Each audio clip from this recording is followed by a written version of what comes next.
Gente, era Pedro mesmo que eu preguei? Pra tu ver, né? Chuta aqui que eu vou pregar hoje. 1 Pedro 2. E eu não lembrava da outra pregação. Eu tenho certeza que essa aqui não foi. 1 Pedro 2. Então já abre tua Bíblia em 1 Pedro 2. Nós vamos ler dos versículos 4 ao 8. Vamos folhear bastante a Bíblia hoje. E voltar de vários textos aí. Mas hoje eu quero falar para vocês que Pedro falou da pedra. E esse é o tema da pregação. Pedro fala da pedra. Aliás, já dizia Drummond de Andrade, tinha uma pedra no meio do caminho. No meio do caminho tinha uma pedra. Tinha uma pedra no meio do caminho. Tinha uma pedra. No meio do caminho tinha uma pedra. Nunca me esquecerei desse acontecimento na vida das minhas retinas tão fatigadas. Nunca me esquecerei que no meio do caminho tinha uma pedra. Tinha uma pedra no meio do caminho tinha uma pedra. Foi isso que Carlos Drummond de Andrade falou. E no texto de hoje, Pedro fala da pedra. Ele fala da pedra não que estava no caminho, mas da pedra que é o caminho. Ele fala da pedra viva, da pedra em especial. Ele fala de uma pedra que cria mais pedras. Ele fala de uma pedra que foi rejeitada e de pedra rejeitada passou a ser pedra principal. Já estou me enrolando aqui até. E Pedro fala que a gente pode se aproximar dessa pedra e, nos aproximando dessa pedra, nós sermos transformados em pedras. Pedras vivas. E daí agora tu já deve estar pensando, pastor Pedro botou um louco de pedra aqui em cima falar de pedra, né? Chega, já não aguento mais. Mas só pode que eu recebi uma pedrada na cabeça. Então vamos ler o que a palavra nos fala. Ela nos fala assim, em 1 Pedro 2, 4, versículos 4 a 8. Só achar aqui, aí, 4. À medida que se aproximam dele, a pedra viva, rejeitada pelos homens, mas escolhida por Deus e preciosa para ele, vocês também estão sendo utilizados como pedras vivas na edificação de uma casa espiritual, para serem sacerdócio santo, oferecendo sacrifícios espirituais aceitáveis a Deus, por meio de Jesus Cristo. Pois assim é dito na Escritura, eis que ponho em Sião uma pedra angular, escolhida e preciosa, e aquele que nela confia jamais será envergonhado. Portanto, para vocês, os que creem, essa pedra é preciosa, mas para os que não creem, a pedra que os construtores rejeitaram tornou-se pedra angular, e pedra de tropeço e rocha que faz cair. Os que não creem tropeçam, porque desobedecem a mensagem, para o que também foram destinados. Até aqui a palavra do Senhor. Para a gente ter uma noção básica assim, do que é que Pedro está falando na sua carta, ele começou explicando a obra de Deus, do Espírito Santo e de Cristo na nossa vida. Capítulo 1 aí dessa primeira carta de Pedro. E ele vai dizendo que Deus nos regenerou, nos deu uma esperança viva, uma esperança da vida eterna que Ele mesmo guarda, não depende de nós. O Espírito Santo nos vivifica por meio da palavra e Cristo nos transforma para que a gente ame uns aos outros e cresça nos alimentando da palavra. E daí ele entra com essa história de pedra aqui. Ele diz, né? Portanto, vocês estão purificados, se livrem de todo o pecado, de todo o mal e cresçam, alimentando-se do leite espiritual que é a Bíblia. E daí ele diz, à medida que se aproximam dele, a pedra viva, e daí ele segue dizendo esse texto aqui. Então, para você ter em mente, ele disse assim, nós fomos transformados, regenerados. Nós éramos uma coisa e Deus nos fez outra, totalmente nova, diferente, melhor. Portanto, à medida em que se aproximam dele, pedra viva, vamos ler de novo o texto? Você foi transformado, então à medida em que se aproxima dele a pedra viva, que foi rejeitada pelos homens, mas escolhida por Deus e preciosa para ele, você também está sendo utilizado como pedra viva, na edificação de uma casa espiritual, para ser sacerdócio santo, oferecendo sacrifícios espirituais agradáveis a Deus por meio de Jesus Cristo. Pois assim é dito na Escritura: eu ponho em Sião uma pedra angular escolhida e preciosa. Aquele que nela confia jamais será envergonhado. Portanto, para vocês, os que creem, essa pedra é preciosa. Mas para os que não creem, a pedra que os construtores rejeitaram tornou-se pedra angular, e pedra de tropeço e rocha que faz cair. Os que não creem tropeçam, porque desobedecem a mensagem, para o que também foram destinados. Eu quero brevemente explicar o texto e depois fazer algumas aplicações para nós. Esse é o meu plano aqui. Então acompanha comigo o que é que a gente pode observar, olhando para o texto assim, em matéria de explicação. Ele nos mostra uma ação. O foco principal dessa passagem aqui é uma ação, é o aproximar-se da pedra viva.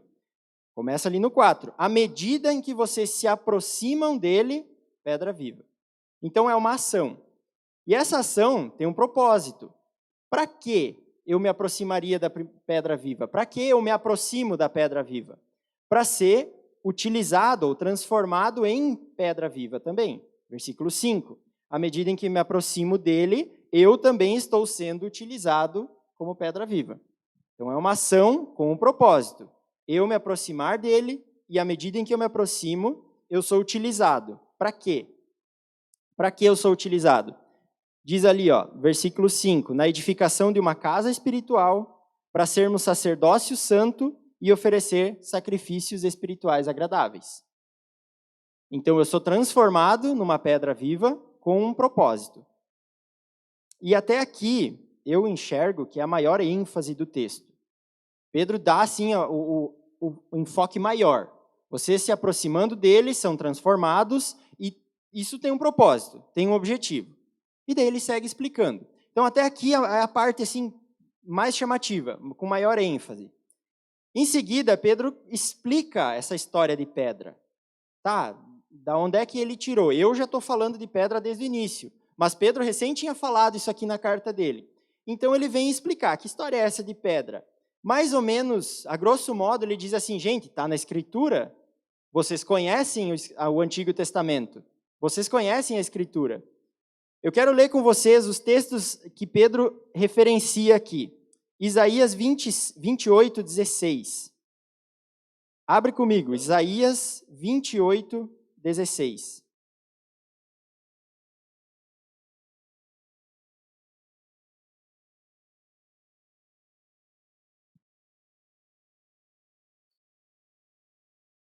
Isaías 28, 16 diz, por isso diz o soberano, o Senhor, eis que ponho em Sião uma pedra já experimentada, uma preciosa pedra angular para alicerce seguro.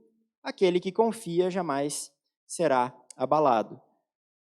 O contexto dessa passagem de Isaías aqui, e nós precisamos lembrar assim, quando Pedro escreveu, ele estava escrevendo o Novo Testamento, então não existia Novo Testamento ainda, só o Antigo.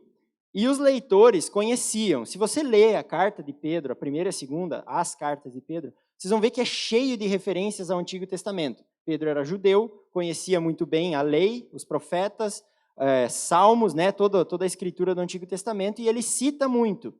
Então, quando ele cita essa passagem de Isaías, ele tinha em mente todo o contexto dela, que é o quê? O profeta Isaías sendo usado por Deus para chamar a atenção do povo.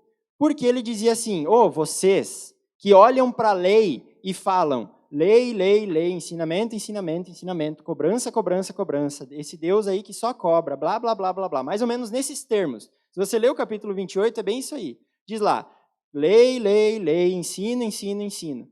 Aí o Isaías, usado por Deus, diz, para vocês que falam isso aí, abre o olho, porque eu coloco em Sião uma pedra que é experimentada, é testada, é provada. E aquele que confiar nela, ou seja, que confiar no ensinamento, que confiar na lei, tranquilo. Mas aquele que não confia e que tira sarro desse jeito que o povo estava fazendo, vai tropeçar. E essa pedra vai trazer destruição. Então, se vocês lerem, vai fazer muito mais sentido do que só eu dar essa pincelada aqui. Mas o foco é, quem confiasse nessa pedra divina que Deus falou, estaria tranquilo. Mas quem não, quem tirava sarro, quem não confiava na lei, seria anulado, aniquilado, inclusive. Salmo 118 é outro texto que Pedro cita no versículo 7. Salmo 118, 22. O que ele diz não é segredo para nós, porque Pedro cita palavra por palavra. A pedra que os construtores rejeitaram tornou-se pedra angular. É um texto todo que fala sobre a confiança de Deus e a confiança na proteção de Deus. Então ele diz ali, a pedra que foi rejeitada, ou aquilo, o fundamento que Deus deu, mas que as pessoas rejeitaram, se tornou pedra principal. Então está falando sobre o cuidado, a proteção de Deus e a provisão dele. Então é uma ideia que já era comum. Deus provê para o seu povo, Deus cuida, Deus restaura, enfim. E ele fala aqui dessa pedra, então. É um salmo inteiro sobre essa confiança na proteção de Deus, e Pedro cita ele, já falava de pedra lá. Jesus depois disse que era pedra, então já dizia lá no fundo, lá em Salmos. E o último texto que eu quero comentar aqui, nós voltamos para Isaías 8, versículo 14. Para os 2 reinos de Israel, ele será um santuário, mas também uma pedra de tropeço, uma rocha que faz cair. Esse capítulo aqui de Isaías está anunciando o terror. Por quê? Deus já tinha dito, vão ser destruídos. Mas qual era o X da questão aqui? Qual era a situação? O povo viu, Jerusalém é onde eles moravam, onde Isaías pregava. E o povo viu assim, nossa, já chegaram perto, já chegaram em Israel, já tomaram a parte norte do país. Só falta chegar em Jerusalém e nos exterminar. Então vamos tentar fazer um acordo com os inimigos que estão chegando, porque daí a gente negocia a nossa vida. Então vamos conversar com eles. E daí vem a mensagem de Deus através do profeta e diz, espera aí, vocês estão com medo dos assírios, dos babilônios que estão vindo? Abra o olho. Vocês deviam ter medo do Senhor, porque Ele será um santuário, mas também uma rocha de tropeço, para quem não confia nele. Ou seja, estão confiando, querendo buscar a saída de outro jeito, quando deviam estar confiando em Deus? Deus vai cobrar isso. Deus vai ser uma pedra de tropeço para quem não confia nele. Ele pode ser um refúgio, mas também pode ser uma rocha que faz cair aqueles que duvidam, que não confiam nele quando deviam. E daí Pedro está repetindo esse discurso aqui, porque ele fez um contraste. Vocês que creem, tudo certo, vocês sabem quem é a pedra, quem é o fundamento de vocês, mas para quem não crê, é destruição. Não tem outro caminho, não tem um meio termo, me enganei de pedra. Destruição. É errado. Pedro fala isso aí, esse mesmo discurso lá em Atos 4, quando ele dá de dedo lá nos líderes religiosos, né, na sinagoga, e ele diz, esse Cristo que vocês crucificaram, esse Jesus que vocês o crucificaram, Deus o fez Cristo e Senhor, essa é a pedra que os construtores, vocês rejeitaram, mas Deus fez ele pedra angular. Isso vem ainda de antes, lá em Mateus 16, Simão Pedro diz, tu és o Cristo, o Filho do Deus vivo. E daí Jesus diz para ele, muito bem, isso aí foi o Espírito que te revelou, sobre essa pedra eu edificarei minha igreja. Tendo em vista todos esses textos que Pedro fala, Jesus é a pedra, Jesus é a pedra, Jesus é a pedra, eu entendo que lá, quando Jesus disse sobre essa pedra edificarei, ele estava falando dele mesmo, Jesus, né? Mas tem discussões aí. Mas enfim, a pedra é Jesus. Só para a gente entender, Pedro citou vários textos do Antigo Testamento que enfatizavam, confia em Deus. A confiança é em Deus, o provedor é Deus. É para ele que a gente deveria se voltar, porque ele livra, ele salva, ele restaura, ele renova. Mas quem não confia nele, tropeça. E o próprio Deus cobra isso, o próprio Deus é a pedra de tropeço. E essa é a pedra, Jesus. Jesus é a pedra. Nas construções que não usavam concreto, não sei se você já viu alguma, eu nunca vi pessoalmente, só vi foto, né, porque eu fui atrás pesquisar. Mas nas construções que não usavam concreto, os tijolos, as pedras não ficavam grudadas uma na outra, né? Então, normalmente, quando uma parede caía, a gente pensa hoje, uma parede de tijolos, ela cai inteira, assim, né? Mas se fosse uma parede antiga, né, não usava concreto, não ia ser assim, porque as pedras eram encaixadas uma em cima da outra. Então, quando caía, desmoronava tudo. E tinha que começar a construção por uma pedra em especial, uma pedra principal. E normalmente se começava no canto. E daí já se faziam 2 paredes e o resto da construção toda baseado nessa pedra. Aí Pedro diz, essa é a pedra angular. Jesus é a pedra de canto, de esquina, é a pedra principal. Está tudo baseado nele. Se tirar ele, cai tudo e não sobra nada. Se não colocar ele no lugar certo, a parede vai crescer torta e vai cair. Se botar ele meio atravessado do jeito que não é, dizendo quem ele não é, vai ser uma pedra de tropeço e uma rocha que faz cair. Então, Jesus é a pedra de esquina, a pedra principal, fundamental, que suporta toda a construção. Pedro explicou isso aqui agora. Lembra? Nós estamos olhando a explicação do texto. Ele disse, vocês, se aproximando dele, são transformados em pedras. Tá, mas quem é essa pedra? Jesus, aquela pedra que estava falando lá no Antigo Testamento. A pedra de esquina, é ele que sustenta tudo, está tudo baseado nele. E até aqui foi a ênfase média do texto. Não é a parte assim, mais importante. E Pedro encerra. Ele diz aí o versículo, agora não estou mais com 1 Pedro aberto aqui, mas é o último versículo, que ele diz, para quem não crê, ele é pedra de tropeço e rocha que faz cair. Versículo 8. Os que não creem tropeçam, porque desobedecem a mensagem. E foi destinado para isso, então. E daí aí é uma ênfase menor, ele só fala assim. Quem não crê, tropeça, óbvio. Porque quem crê está fundamentado nele. Quem não crê, tropeça. Tudo bem até aqui? Deu para acompanhar? Beleza. Então vamos, tendo entendido quem é a pedra. Chique esse negócio. Vamos aplicar isso aí para nós? Vamos ver o que tem a ver comigo essa história de pedra aí. Vou ter que virar pedreiro agora. Em primeiro lugar, eu posso me aproximar da pedra viva. Versículo 4 fala, à medida que se aproximam dele, vocês são transformados. Então eu posso me aproximar da pedra viva. Para a gente entender bem isso, eu tenho que pensar como é que esse texto se relaciona com o Evangelho, com a história de Jesus como um todo, a missão de Cristo, como é que ele se relaciona com a palavra? Ele mostra que, de ser humano caído, rebelde, pecador, afastado do Senhor, a nossa condição natural, Deus vem em nossa direção. Eu sou alvo da ação divina, porque Ele quer. Eu estou afastado, longe da pedra viva, de forma natural, não preciso fazer nada. Só sendo humano, eu já estou afastado, rebelde e pecador. Mas Deus intervém e vem na nossa direção. Por causa da ação divina, então, eu sou regenerado pelo sangue de Cristo. É o que Pedro recém tinha falado no capítulo 1. Pela ação de Deus e do Espírito Santo, nós somos feitos uma coisa nova.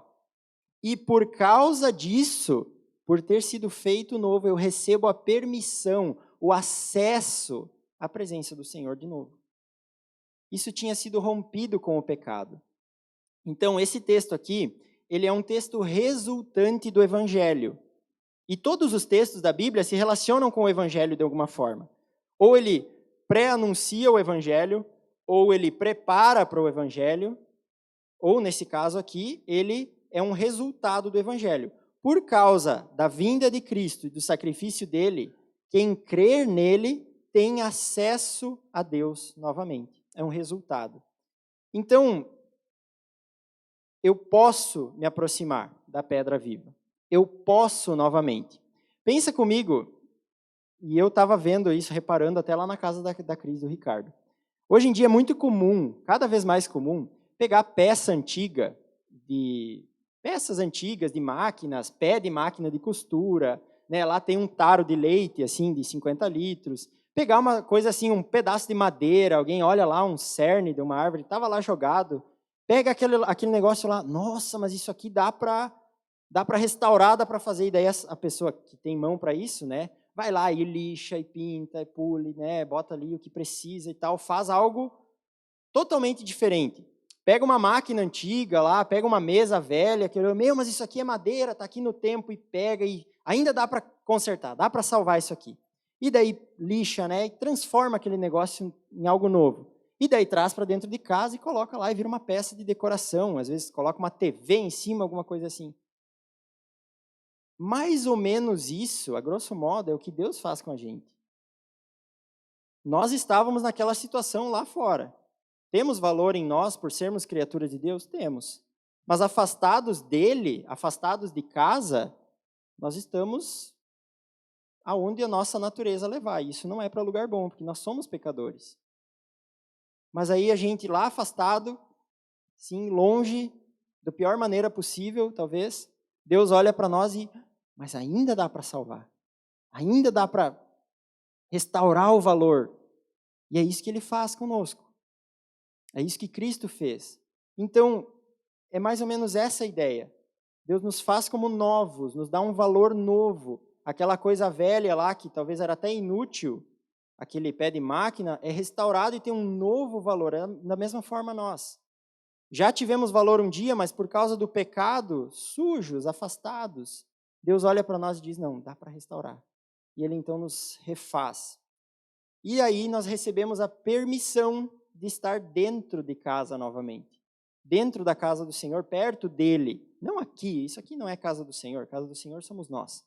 Isso aqui é o lugar onde a gente se encontra para cultuar Ele. Mas nós recebemos a permissão, então. Nós temos a permissão. E mais do que nos aproximar, nós recebemos a capacidade de nos fundamentar nessa pedra. Isso vai até além do que havia antes. Por quê? Porque nós precisamos de uma base. Jesus contou aquela parábola dos 2 construtores da casa, lembram? Depois do Sermão do Monte, Jesus tinha ensinado tudo sobre o reino de Deus e tal, e daí ele disse, bom, quem ouve essas minhas palavras e as pratica, é como um homem sensato que construiu a sua casa sobre a rocha. E veio a tempestade, bateram os ventos e as águas, e ela não caiu. Mas aquele que ouve e não pratica, constrói em qualquer outro lugar. Naquele caso era areia, mas não é na rocha. Então, por causa da ação do Senhor em nossa direção, do valor que Ele enxerga em nós, e que Ele nos dá novamente esse valor, nós podemos nos fundamentar em Cristo. Você percebe quão profundo isso é?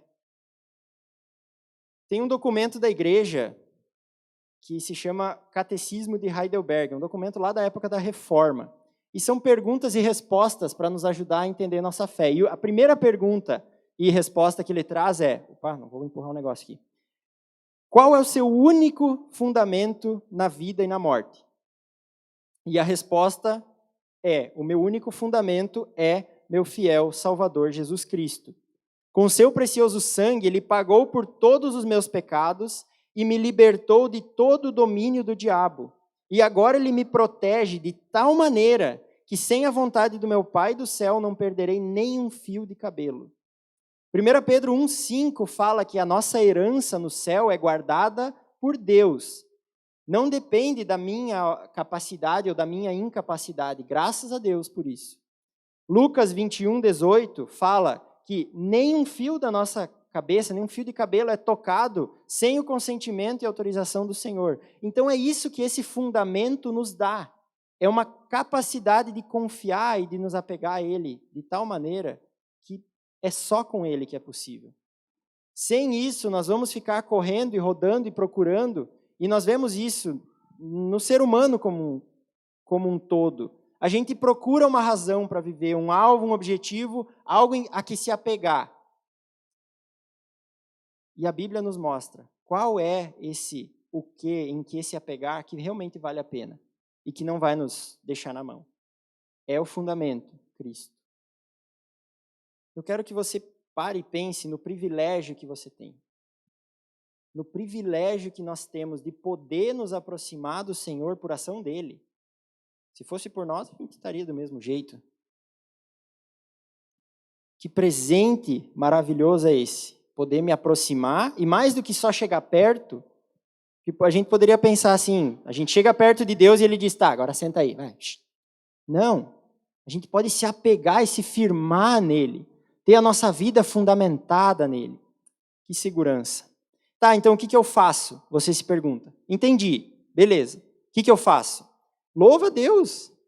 Agradeça a Ele. Agradeça, lembre disso nas suas orações. Não vá para Deus com uma lista de mercado, só com pedidos e pedidos e isso e aquilo, mas agradeça a Ele pelo que você é hoje, por ação dEle. Porque Ele partiu em sua direção. Tenha um coração grato pela bênção do contato, da proximidade com Ele. Aproveite que tu tem contato com Deus. Está aberto o caminho. Ele te aceita perto. Aproveita isso, vai orar mais. Que esse seja o principal motivo do teu agradecimento. Daí você também pode pensar, não, mas eu agradeço bastante. Mas pelo quê? Às vezes o nosso agradecimento fica egoísta também. Senhor, obrigado porque eu terminei minha faculdade, obrigado porque o Senhor me deu um ministério, porque eu tenho uma casa, eu tenho um carro, eu tenho uma esposa, eu tenho família, meu trabalho está bom. Tá, mas é só isso?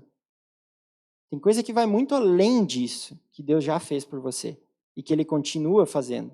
E é disso que eu estou falando aqui, dessa proximidade com Ele, do acesso a Ele.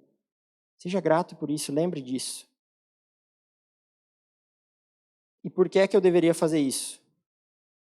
Porque tudo depende dEle. A iniciativa é dEle, não é tua. A iniciativa é do Senhor. A regeneração é Ele quem opera. Jesus foi mandado por Ele para nós. Nós somos escolhidos por Ele.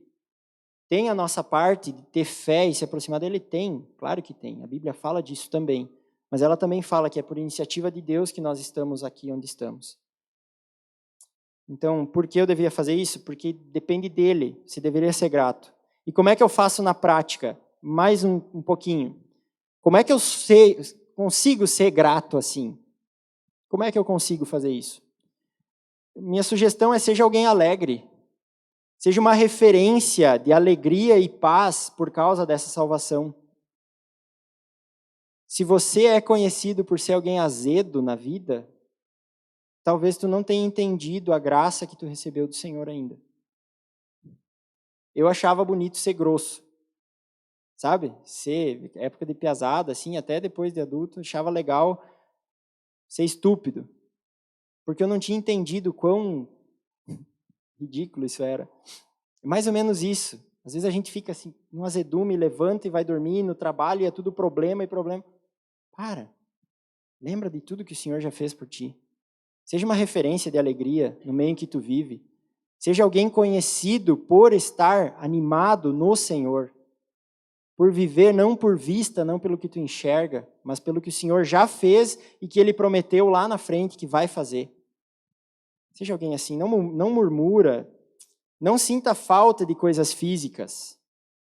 Eu não estou dizendo ignora a tua fome, mas assim, para de construir tua vida ao redor de alcançar coisas. Para com isso não vai valer a pena.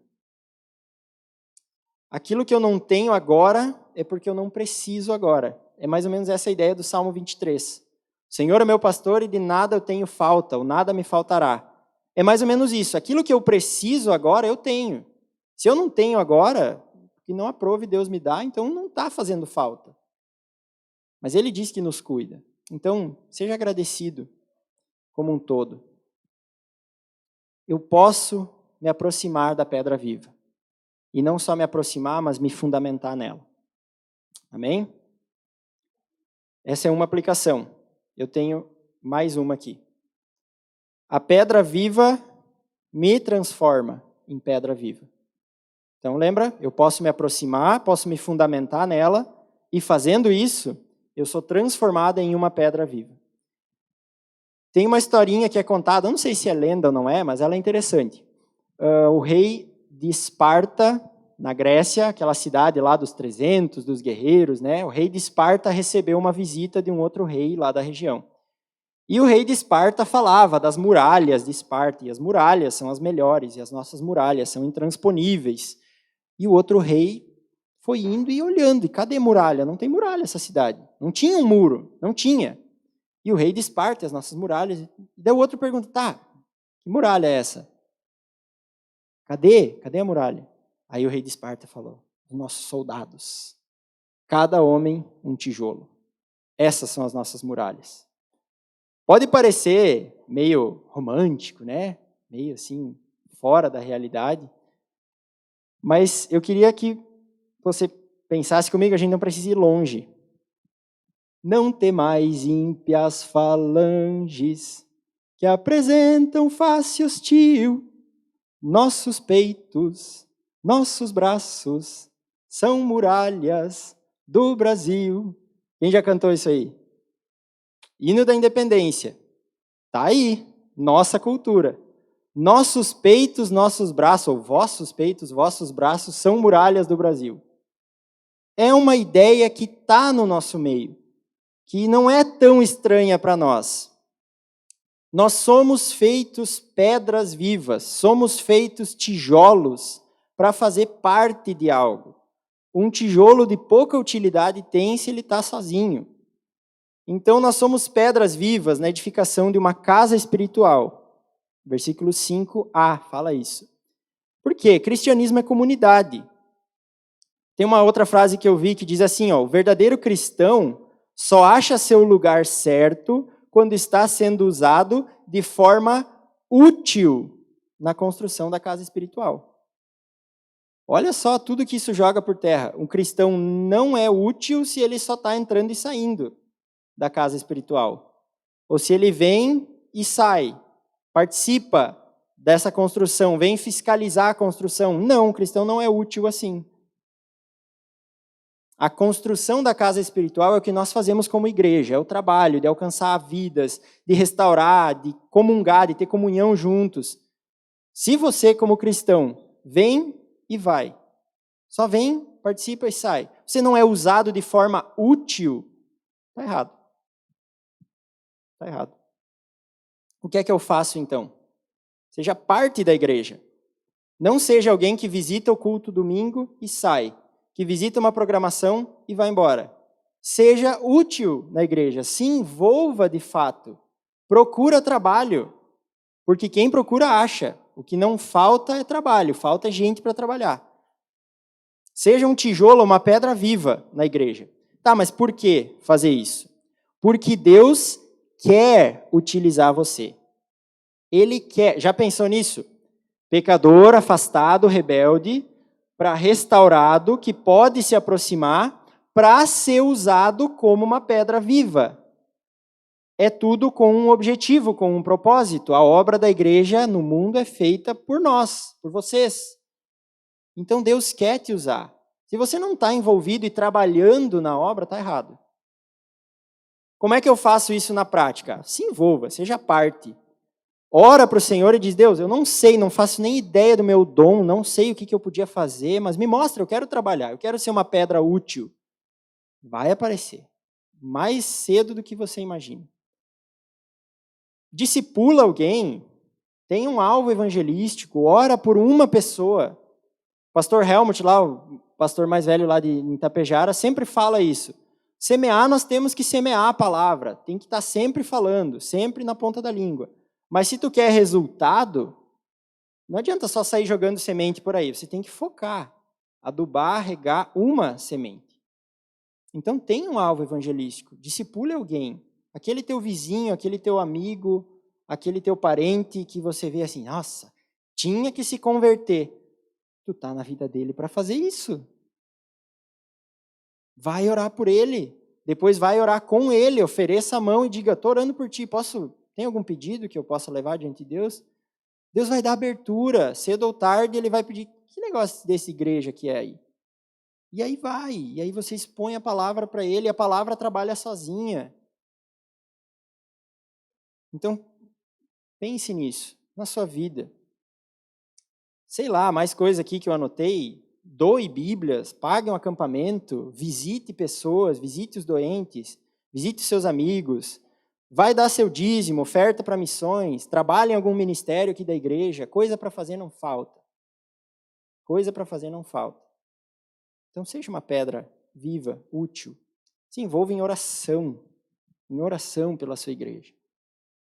Quando eu parei para pensar, né, igreja é família. Então, se fosse a minha esposa doente, um filho doente, a minha mãe doente, daí eu ia orar bastante.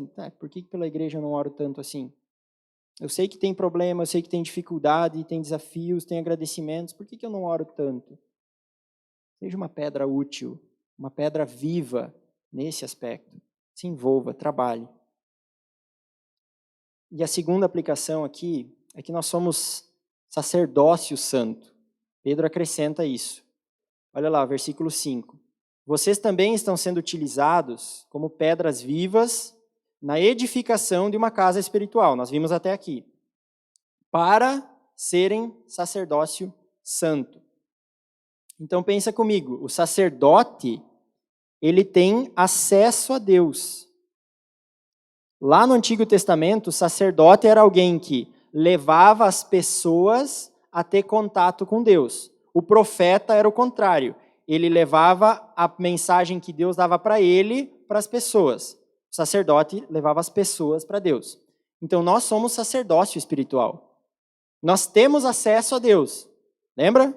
Recebemos acesso a Ele. Podemos nos aproximar dEle. Mas não para a gente chegar lá e pertinho, ai que bom, como eu te amo, Deus, e ficar aí. Nós estamos lá para dar acesso a outras pessoas a Ele também. Para levar as pessoas a entenderem isso. E o que eu faço? O que eu faço? Você se pergunta. Leve Deus às pessoas. Faça essa conexão.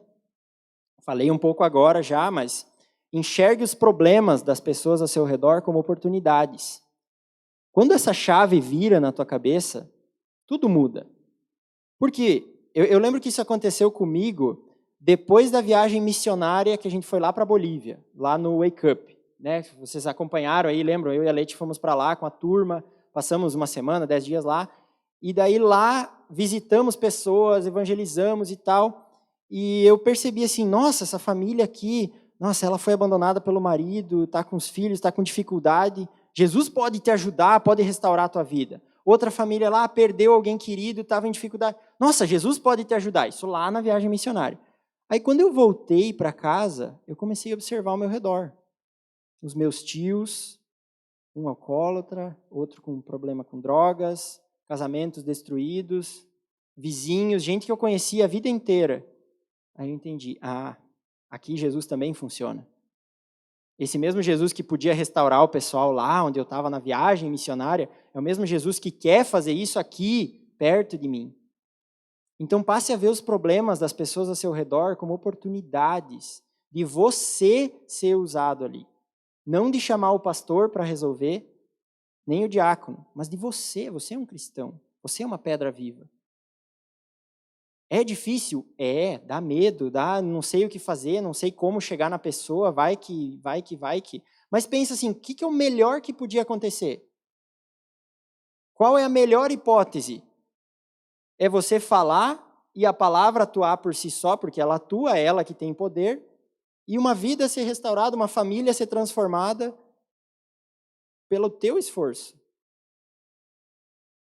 Você é uma pedra viva, você é um sacerdote do Deus Altíssimo. Leve Deus às pessoas, conecte as pessoas com Deus. E por que eu deveria fazer isso? Porque tu recebeu de graça. Então, recebeu de graça, você tem que dar de graça também. Você recebeu a salvação, essa resposta, esse alento de Jesus, essa ajuda de graça. Então, distribua isso de graça. E eu não estou aqui dando um incentivo, eu estou lembrando que isso é um dever nosso cristão. É uma ordem da palavra. Você é um sacerdote, então vai atuar como sacerdote. Não se preocupe com muito. Se preocupe com uma vida. Começa assim, a campanha de missões da Pioneira agora é mais um. Esse que é o foco. Mais um. Foca em mais um. E Deus vai te usar. Como é que eu faço isso na prática? Mais algumas coisas aqui. Não te omite quando alguém dá abertura. Aquela pessoa lá que você sabe que está com problema e tal, ou ela vem e fala, mas está complicado, tal situação. E daí na hora tu pensa assim, eu podia falar. Não, mas acho que eu não vou falar. E daí você se omite. Entendeu? Não se omita. Não se omita. Pede, Espírito Santo, coloca as palavras na minha boca. Me lembra da Bíblia, me lembra um versículo, me lembra o que falar. Me ajuda a orar junto com essa pessoa, nem que seja dar um abraço só, dizer, olha, posso orar por ti, por essa situação? Não sei o que te falar agora, é difícil, mas eu quero te ajudar. Eu sei que Deus pode te ajudar. Enfim, não se omita. Você vai estar atuando no poder que Jesus dá. Lembra lá em Mateus 28, a grande comissão? Jesus começa dizendo, todo o poder me foi dado nos céus e na terra.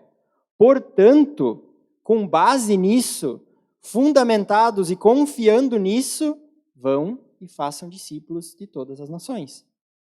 Não é na nossa força, no nosso peito, na minha capacidade e conhecimento de Bíblia, não, é no poder de Jesus. Então vai lá, faça isso. E por fim, somos sacerdócio santo, oferecendo sacrifícios espirituais agradáveis a Deus. E eu vou encerrar com isso aqui. O que é que eu faço? O que é que eu deveria fazer? O sacerdote, como eu disse, ele apresentava as pessoas a Deus. Por meio do quê? Por meio de sacrifícios. O sacerdote levava sacrifícios lá que as pessoas traziam. E o sacerdote, no Antigo Testamento, ele era alguém completamente dedicado a isso. A tribo dos levitas não recebeu, dos levitas era, né, a parte de Israel lá, o grupo que era separado para ser sacerdote. Eles não receberam terra, como todas as outras tribos, porque eles não precisavam trabalhar. Eles recebiam o seu pagamento das pessoas por eles serem sacerdotes. Eles viviam de uma forma diferente, eles não precisavam ir para a guerra, porque eles viviam para interceder pelas pessoas diante de Deus. Isso era mais importante do que alguns deles irem para a guerra. Deus estava do lado deles, então isso já bastava. Eles não recebiam herança, enfim, eles faziam da sua vida um culto, um sacrifício espiritual ao Senhor. Eles faziam do seu corpo isso, porque eles tinham que estar se purificando constantemente. O seu trabalho era isso. O seu culto não era uma coisa separada. Opa, agora é o momento de culto. Não, a vida deles era o culto. Porque eles estavam dia e noite ao redor do tabernáculo, ou ao redor do templo, cultuando a Deus, ou cantando, ou limpando, ou fazendo guarda, ou sacrificando. O culto era a vida deles, ou a vida deles era o culto deles. O seu corpo, enfim, tudo. E daí o que é que a Bíblia fala para nós? Vocês são sacerdócio espiritual. Vocês são sacerdotes para oferecer sacrifícios espirituais agradáveis. Romanos tem 2 textos bem interessantes que se complementam. Óbvio, né? Um livro que se complementa, mas Romanos 6,13 diz assim, não ofereça seu corpo como instrumento da injustiça e do pecado. Romanos 6, não ofereça seu corpo assim. Mas, lá em Romanos 12:1, ofereça seu corpo como sacrifício vivo. Esse é o culto racional de vocês. Vocês cristãos, nós cristãos. Então, toda a nossa vida, todo o nosso ser. Por que fazer isso? Por quê? Qual é o fundamento? Nós somos tirados do pecado, resgatados, salvos. Para quê? Só para a gente viver feliz para sempre? Depois, agora ainda não. Isso aí é lá para a eternidade. Mas agora, nós somos resgatados com um propósito. Nós somos limpos. E agora a nossa vida é devotada ao Senhor.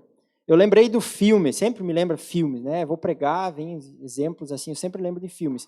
Tem um filme que me chamou muita atenção, que é o filme Mar de Fogo. Mar de Fogo. Conta a história lá de uma corrida lá no Saara, corrida de cavalos, assim, que durava vários dias, e daí tem um americano que tem um cavalo crioulo americano lá, não lembro o nome, um cavalo malhado e tal, tem toda a história, e ele vai para lá competir, mostrar que o cavalo dele também é bom e tudo mais.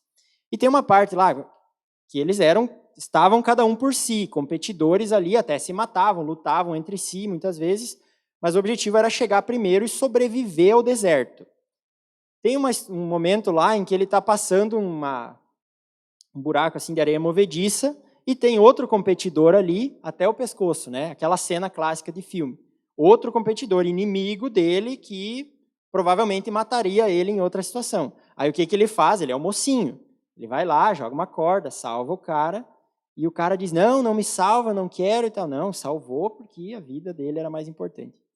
E daí aquele homem faz o quê? Aquele código de honra médio oriental, assim, não, agora você me salvou, agora a minha vida é sua. Agora eu devo isso a você. Então, lá no final, ele vai salvar o mocinho e tal, né? Óbvio, é filme, né? Mas a ideia, para você pegar assim, ficar mais perto, é mais ou menos essa. Você estava no lodo, nós estávamos no lodo, no pecado, na nossa existência humana normal. E Jesus passou e olhou assim, ele não precisava fazer isso. Entendeu essa ligação? Ele não ia mudar nada para ele. Mas ele foi lá e nos tirou e nos limpou e disse, você agora pode ser até usado por mim, na minha obra. Então é por isso. Por que fazer isso? Por que eu oferecer sacrifícios espirituais? Porque eu fui tirado de um lugar muito pior. Eu fui colocado aqui, fui purificado e fui feito alguém capaz de servir ao meu Deus. Ao meu Deus. Desculpa. E como é que eu faço isso na prática? Trabalhe lá, amanhã, como se fosse para Deus. Lembra, você é um sacerdote. O seu culto é o seu trabalho. O seu trabalho é o seu local de culto também. O que mais? Cultue, ore, cante a Deus aqui também, no seu dia a dia. Cultue mesmo ao Senhor. Para de pensar no que o outro vai pensar, no que o outro vai achar. Lembra que você é um sacerdote e você está se conectando, conversando, adorando o seu Deus. Cuide do seu corpo e da sua saúde também em honra a Deus. Você é um sacerdote. Todo o seu ser é um sacrifício a Deus. Então, gula e preguiça também são pecados. A gente cai tão fácil nisso, né? Porque já não é mais um pecado assim, nossa, olha lá, comeu demais, né? Não, como se estivesse, sei lá, traindo a esposa, uma coisa assim. Nossa, olha que coisa. Não, gula todo mundo faz. É pecado igual, gente. Nós não podemos esquecer isso. Preguiça também, enfim. Cuida do seu corpo, isso também é o seu culto a Deus. E faça tudo isso por meio de Jesus. É o que termina o versículo 5 dizendo. Por meio de Jesus Cristo. Não é por meio do teu braço, da tua capacidade, da minha força, por meio do pastor, por meio de quanto a igreja ora. É por meio de Cristo. Então, confie no Senhor para fazer isso. Lembre disso quando você achar assim, olha tudo que Deus espera de mim e eu falho. Vai falhar mesmo, mas é em Cristo que você faz isso, não é em você. Amém? Tem um caminho que é uma pedra. Tem uma pedra que é o caminho. Tem uma pedra.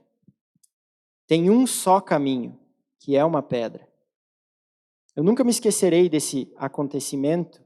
Eu descobri que tem um só caminho para a eternidade. Nunca me esquecerei que tem um caminho e ele é uma pedra.